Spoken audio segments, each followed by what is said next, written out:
Hello students, स्वागत है आपका अपने यूट्यूब चैनल पर प्ले विद साइंस में। लास्ट में मैंने आपको जो आपका चैप्टर नंबर 2 है विलियन, उसके बारे में मैं आपको एक वीडियो दे चुकी हूँ। मेरे हिसाब से आपने वो वीडियो अच्छे से देख लिया होगा, अच्छे से समझ लिया होगा और नोट्स भी बनाने लग गए होंगे आप लोग। तो आज हम जो मैंने आपको लास्ट वीडियो में कहा था कि जो टॉपिक्स मैंने आपको करवाए हैं उनके मैं कुछ क्वेश्चंस करवाऊंगी ताकि वो टॉपिक्स आपको अच्छे से क्लियर हो जाए। तो मैं आप लोगों के लिए कुछ क्वेश्चन लेके आई हूँ, आप लोग इनको ढंग से समझना, ठीक है। तो देखो यहाँ पर सबसे पहला क्वेश्चन जो है वो मेरा है कि विलय का द्रव्यमान इसने दे रखा है 5 ग्राम, विलायक का द्रव्यमान दे रखा है 80 ग्राम। तो द्रव्यमान प्रतिशत ज्ञात करना है और आपको द्रव्यमान प्रतिशत का फॉर्मूला याद है। चलो हम ये क्वेश्चन करते हैं। सबसे पहले द्रव्यमान प्रतिशत फॉर्मूला क्या था इसका था एक तो विलय का द्रव्यमान अपॉन में विलयन का द्रव्यमान इंटू में 100। और जो हमारा द्रव्यमान हम लेके चल रहे थे वो हम किस में लेके चल रहे थे, ग्राम में लेके चल रहे थे, ये आपको ध्यान में रखना है। अच्छा, एक बच्चे ने मेरे से क्वेश्चन किया था कि जो हम यहाँ पे भार लेके चल रहे हैं यानी जो द्रव्यमान लेके चल रहे हैं क्या वो ग्राम में ही होगा, क्या वो किलो में नहीं हो सकता। तो आप लोगों को ध्यान में रखना है कि वो ग्राम में ही रहेगा, किलो में नहीं होगा। अगर वो आपको केजी में दे देता है तो आप उसको ग्राम में चेंज कर दोगे, ठीक है। तो अब अपने बात करते हैं इस क्वेश्चन के बारे में। तो सबसे पहले इसका फॉर्मूला क्या था, विलय का द्रव्यमान अपॉन में विलयन का द्रव्यमान इंटू में 100। ये था हमारे द्रव्यमान प्रतिशत का फॉर्मूला। तो सबसे पहले यहाँ पर हमें क्या दे रखा है, विलय का द्रव्यमान दे रखा है 5 ग्राम, यानी यहाँ पे आ जाएगा 5। नेक्स्ट ये बोल रहा है विलायक का द्रव्यमान कितना दे रखा है 80 ग्राम, पर हमें चाहिए किसका, विलयन का चाहिए।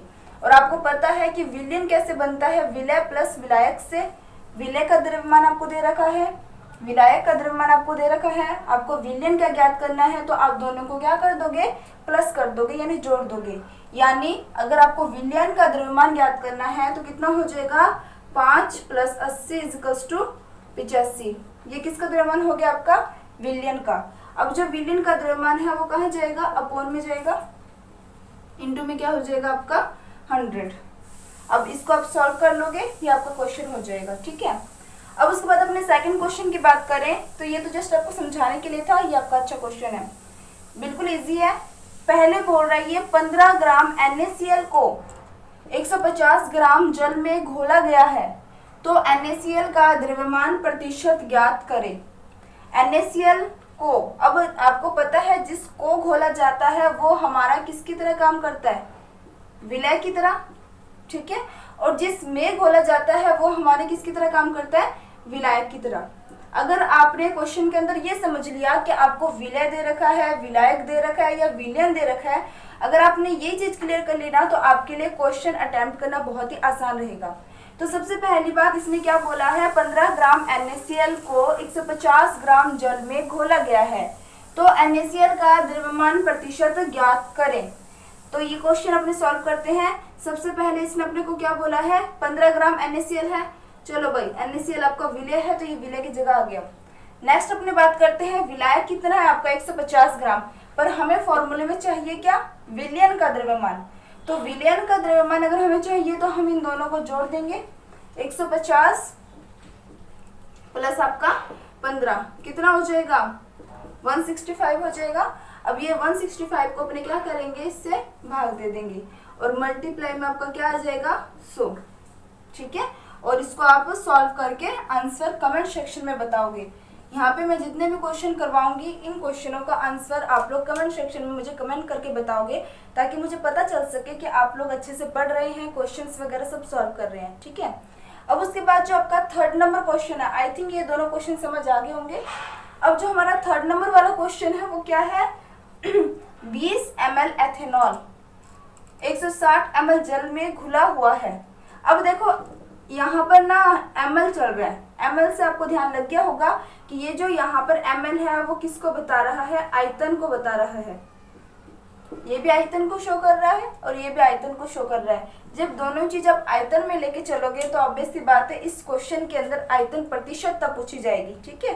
तो सबसे पहली बात इसने बोला है कि 20 ml एथेनॉल है, उसको आपने 160 ml जल में घोला हुआ है। तो एथेनॉल का आयतन प्रतिशत ज्ञात कीजिए। अब आपको पता है आयतन प्रतिशत का फॉर्मूला क्या होता है, सेम यही होता है, बस वहाँ पे विलय का आयतन अपॉन में विलयन का आयतन होता है। ठीक है, तो सबसे पहले अपने इस क्वेश्चन की बात करते हैं। तो सबसे पहले अपने देखेंगे इसके फॉर्मूले को। सबसे पहले अपने क्या देखेंगे, फॉर्मूले को। आयतन प्रतिशत बराबर क्या हो जाएगा आपका, विलय का आयतन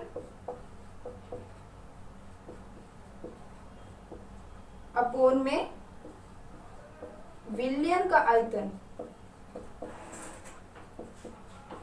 मल्टीप्लाई बाय 100। ठीक है, तो सबसे पहले अपने बात करेंगे आयतन प्रतिशत के बारे में। तो यहाँ पर 20 ml एथेनॉल है जो विलय के रूप में काम कर रहा है, और 160 ml जल है जो आपके विलायक के रूप में काम कर रहा है। ये समझ आ गया होगा आपको। तो सबसे पहले आपको क्या चाहिए, विलय का आयतन जो कि आपके पास कितना है 20, अपॉन में अपने को चाहिए विलयन का आयतन, लेकिन इसमें विलय और विलायक दे रखा है, दोनों को ऐड कर देंगे। 160 में से 20 जोड़ देंगे तो कितना आ जाएगा 180, इंटू में क्या है आपका 100। अब जब आप इसमें से इसको सॉल्व करोगे तो इसका जो आंसर है वो भी आप कमेंट सेक्शन में दोगे। आई थिंक ये जो तीनों क्वेश्चन है वो आपको अच्छे से समझ आ गया होगा, और इनके क्वेश्चन के आंसर आप लोग जरूर कमेंट सेक्शन में दोगे ताकि मुझे ये पता चल सके कि आप लोग क्वेश्चंस अच्छे से कर रहे हो। अब हम बात करेंगे सांद्रता पद के बारे में। तो इसमें आपको ध्यान में रखना है पार्ट्स प्रति मिलियन। ठीक है, देखो पीछे हम प्रतिशत लेके चल रहे थे, और आपको पता है जो प्रतिशत है ना वो हमेशा 100 में से ज्ञात किया जाता है। ठीक है, मतलब किसी भी चीज का उसका 100वें हिस्से में उसका कितना जो हिस्सा है वो देखा जाता है। लेकिन पार्ट्स प्रति मिलियन के अंदर क्या होता है, 10 की पावर 6 जो है वो आपको ध्यान में रखना है। ठीक है, मतलब 10 की पावर 6 के हिसाब से, मिलियन है ना, 10 की पावर 6 के हिसाब से इसको आपको ध्यान में रखना है। पार्ट्स प्रति मिलियन है, फॉर्मूला आपका वही रहेगा कि विलय के द्रव्यमान अपॉन में विलयन का द्रव्यमान इनटू में बस 10 की पावर 6 लेके चलना है, बाकी सारा का सारा वही चीज है। ठीक है, तो इसका फॉर्मूला जो है ये आप इसके नोट्स बना सकते हो। फॉर्मूला क्या है, या आपको ध्यान में रखना है, किसी विलय पदार्थ के भागों की वह संख्या जो किसी विलयन के 10 की पावर 6 भागों में उपस्थित हो उसे अपने पार्ट्स प्रति मिलियन कहते हैं। जैसे ही आ जाए ना पार्ट्स प्रति मिलियन, माइंड में क्लियर हो जाना चाहिए। 10 की पावर 6 प्रतिशत आए तो 100 सभी के माइंड में क्लियर होता है, क्योंकि आप लोग इसको बहुत ज्यादा पढ़ते हो। मिलियन 10 की पावर 6 है, आपको ये माइंड में क्लियर रखना है। ठीक है, तो इसका फॉर्मूला क्या हो जाएगा, पार्ट्स प्रति मिलियन, इसको ppm से लिखते हैं, पार्ट्स प्रति मिलियन। ठीक है, पर मिलियन। तो इसका फॉर्मूला बन जाएगा आपका विलय के द्रव्यमान अपॉन में विलयन के द्रव्यमान इनटू में 10 की पावर 6। क्लियर बात। अब इसका एक क्वेश्चन है जो मैं इसके साथ ही लाई हूँ, क्वेश्चन को ध्यान से समझना।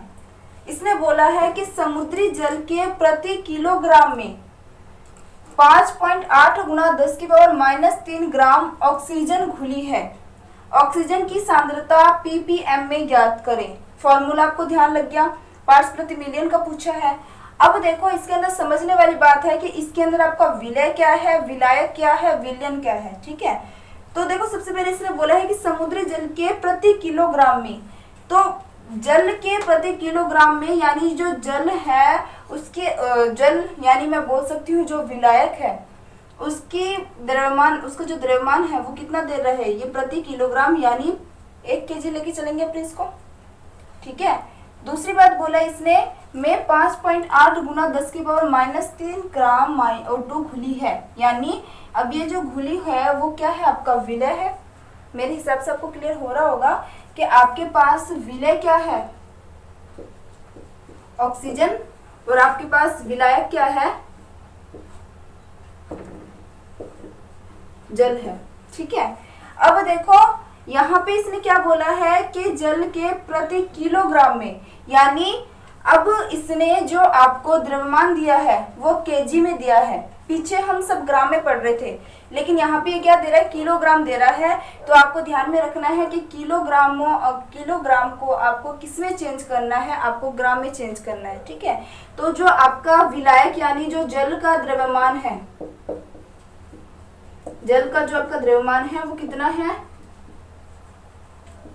1 kg। 1 kg को आप ग्राम में चेंज करोगे 1000 ग्राम, क्लियर बात है। उसके बाद जो आपके पास विलायक क्या है, ऑक्सीजन है, तो मैं यहाँ पे लिख देती हूँ, यहाँ पे मैं सीधे लिखती हूँ विलय और यहाँ पे सीधे लिख देती हूँ विलायक। विलायक का द्रव्यमान, विलय का दे दिया, विलायक का दे दिया। विलायक का कितना है, 5.8 गुना 10⁻³ ग्राम, दोनों आपको ग्राम में मिलके, ठीक है। तो अब आपको कुछ नहीं करना, आपको बस इसको फॉर्मूले के अंदर रखना है। फॉर्मूला क्या है आपका, विलय का द्रव्यमान। विलय का द्रव्यमान कितना है आपके पास, ये रहा विलय का,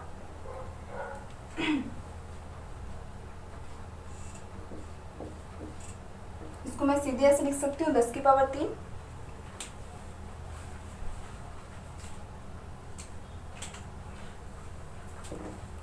गड़बड़ होगी, यहाँ पर थोड़ी सी गलती होगी। अभी मैंने आपको बताया ऑक्सीजन आपका विलय है, ठीक है, और विलायक क्या है आपका जल है। लिखने में मिस्टेक होगी, समझा मैंने आपको सही दिया था। तो विलय आपके पास कितना है, 5.8 गुना 10⁻³ और जो आपके पास विलायक है वो कितना है, 10⁻³ 1000 को आप 10⁻³ लिख सकते हो, मल्टीप्लाई में क्या है आपका 10⁻6, ठीक है। तो अब आप इसमें क्या कर लोगे, कटिंग कर लोगे। अच्छा, आपको एक बात तो पता ही होगी कि जब कोई चीज माइनस में है, जैसे ये 10⁻³ है, जैसे मैं इसको नीचे लेके आती हूँ, भाग में लेके जाती हूँ, तो ये माइनस का जो है वो किस में चेंज हो जाएगा, प्लस में चेंज हो जाएगा। समझ आ रही मेरी बात। तो सबसे पहले अपने क्या करेंगे, इसको कट करेंगे। जैसे मैं इसको नीचे लेके आऊंगी तो ये 10⁻³ है वो क्या हो जाएगा, प्लस का हो जाएगा 10⁻³ अब आपको पता है कि जब इस तरीके से घातों वाली संख्या मल्टीप्लाई में होती है तो दोनों आपस में क्या हो जाते हैं, जुड़ जाते हैं। यानी 10⁻³ को मैं ऐसे लिख सकती हूँ 3 + 3 और 3 + 3 क्या हो जाएगा आपका 6 हो जाएगा। आपको ध्यान में रखना है। अब ये भी क्या है आपकी 10⁻6 और ये भी क्या है आपकी 10⁻6।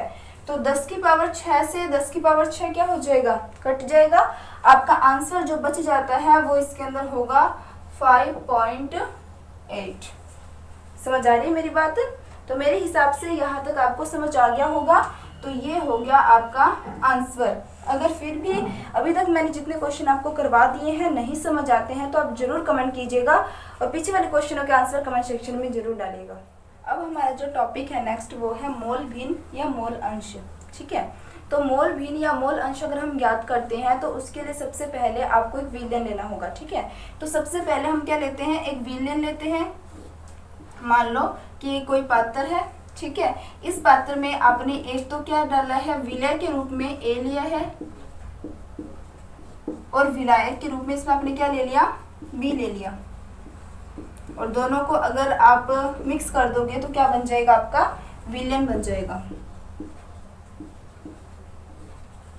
आपको एक चीज हमेशा ध्यान में रखना है कि जो आपके विलयन के मोल अंश होते हैं ना, उनका योग हमेशा एक होता है, ये आपको ध्यान रखना है।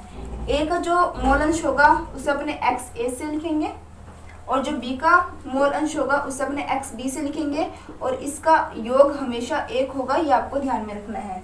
अब ये एक कैसे होगा ये सारा मैं अभी क्लियर करने वाली हूँ, तो इसको आप ध्यान से समझना। तो सबसे पहले अपने क्या ज्ञात करेंगे, जो आपके पास विलय है और जो विलायक है इनके मोल ज्ञात करेंगे। ठीक है, तो सबसे पहले अपने क्या करेंगे, ए के मोल। अगर अपने ए के मोल ज्ञात करेंगे तो ए के मोल ज्ञात करने के लिए सबसे पहले किसी भी चीज का अगर किसी भी चीज का मोल ज्ञात करते हैं तो इसका जो फॉर्मूला होता है ना, वो आपको ध्यान में रखना है कि जिसका आप मोल ज्ञात करना चाहते हो ना, उसके मोल भिन्न अपॉन में कुल मोल भिन्न। समझ आ रही है मेरी बात। फॉर्मूला क्या है आपको ध्यान में रखना है। फॉर्मूला है, जैसे मान लो आपने किसी का मोल अंश ज्ञात करना है, अगर आपने ए का मोल अंश ज्ञात करना है तो मोल अंश का जो आपका फॉर्मूला होगा वो हो जाएगा ए के मोल अपॉन में विलयन के कुल मोल। ठीक है, तो मोल ज्ञात करने के लिए उसी के मोल, मैं ना यहाँ पे आपको नॉर्मल समझा देती हूँ, उसी के मोल अपॉन में कुल मोल। अपने क्या ज्ञात करेंगे, मोल अंश ज्ञात करेंगे। ठीक है, तो अगर आपको जो आपका ए है इसके मोल अंश ज्ञात करने हैं तो फॉर्मूला क्या हो जाएगा, ए के मोल अपॉन में विलयन के मोल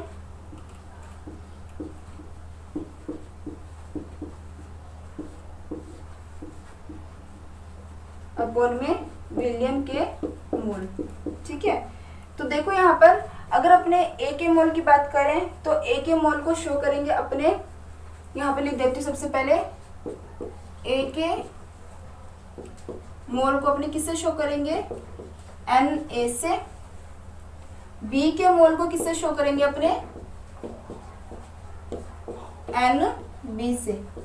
ये आपको ध्यान में रखना है। ठीक है, तो इसने बोला है कि अपने को ए के मोल अंश ज्ञात करने हैं, तो ए के मोल अंश ज्ञात करेंगे। फॉर्मूला क्या है, ए के मोल अपॉन में विलयन के मोल।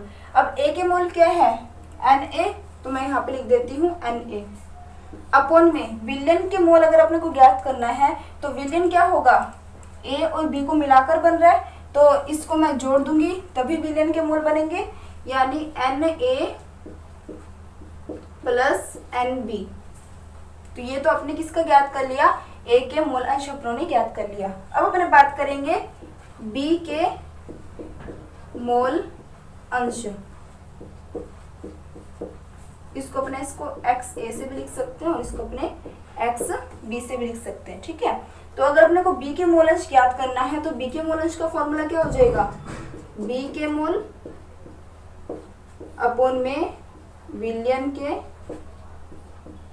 मोल, या अपने कुल मोल बोल सकते हैं। ठीक है, तो जो बी के मोल है वो आपका क्या हो जाएगा, एन बी अपॉन में जो विलयन के मोल है वो आपका क्या हो जाएगा, n A plus N B.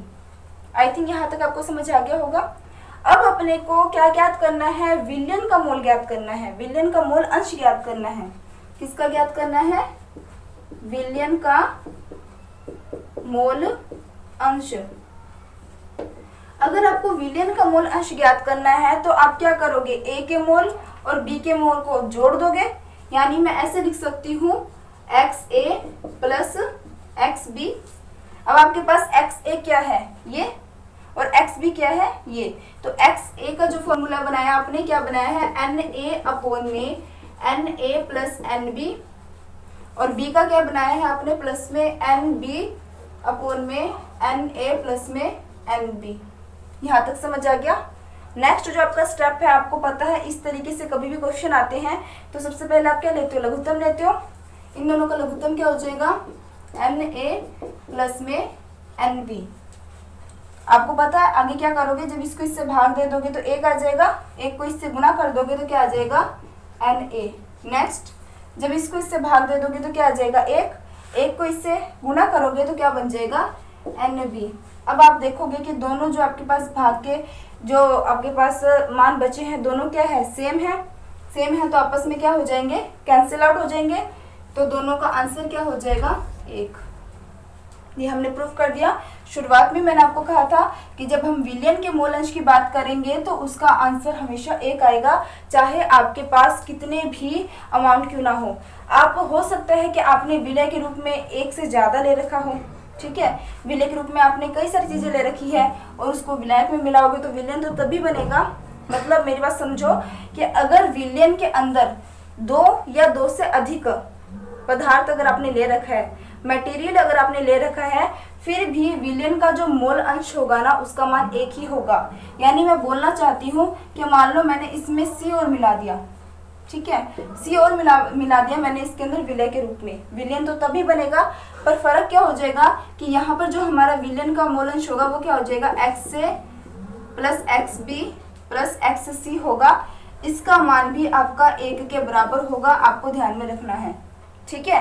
अब इसका मान एक के बराबर होगा, कैसे होगा, क्या चीज़ है, सारा का सारा वैसे का वैसे आपको ध्यान में रखना है।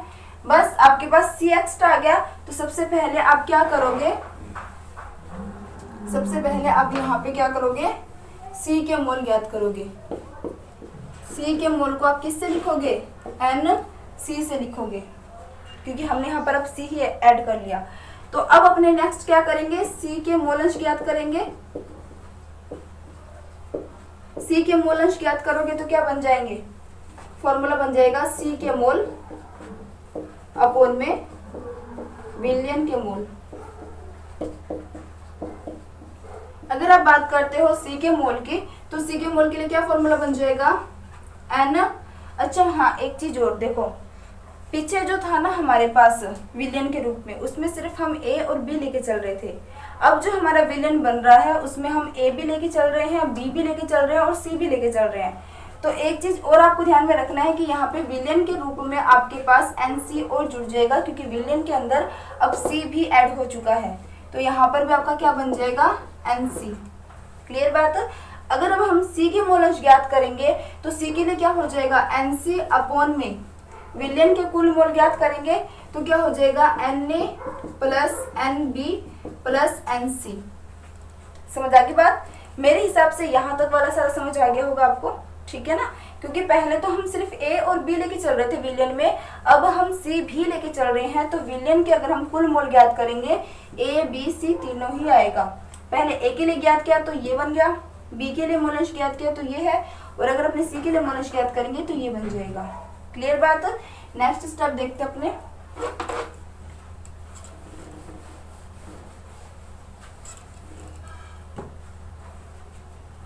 अब आपको क्या करना है, विलयन के मोल अंश ज्ञात करने हैं। विलयन के कुल मोल अंश। अगर आपको विलयन का कुल मोल अंश ज्ञात करना है तो आपको पता है क्या हो जाएगा, X A plus X B plus X C, ये बन जाएगा is equal to X A का फॉर्मूला पीछे क्या बनाया था, एन ए अपॉन में N A plus N B plus N C. ऐसी बी की बात करें तो क्या बन जाएगा, एन बी का N A plus N B plus N C. और ऐसे अगर अपने सी की बात करें तो क्या बन जाएगा, एन सी अपॉन में N A plus N B plus N C.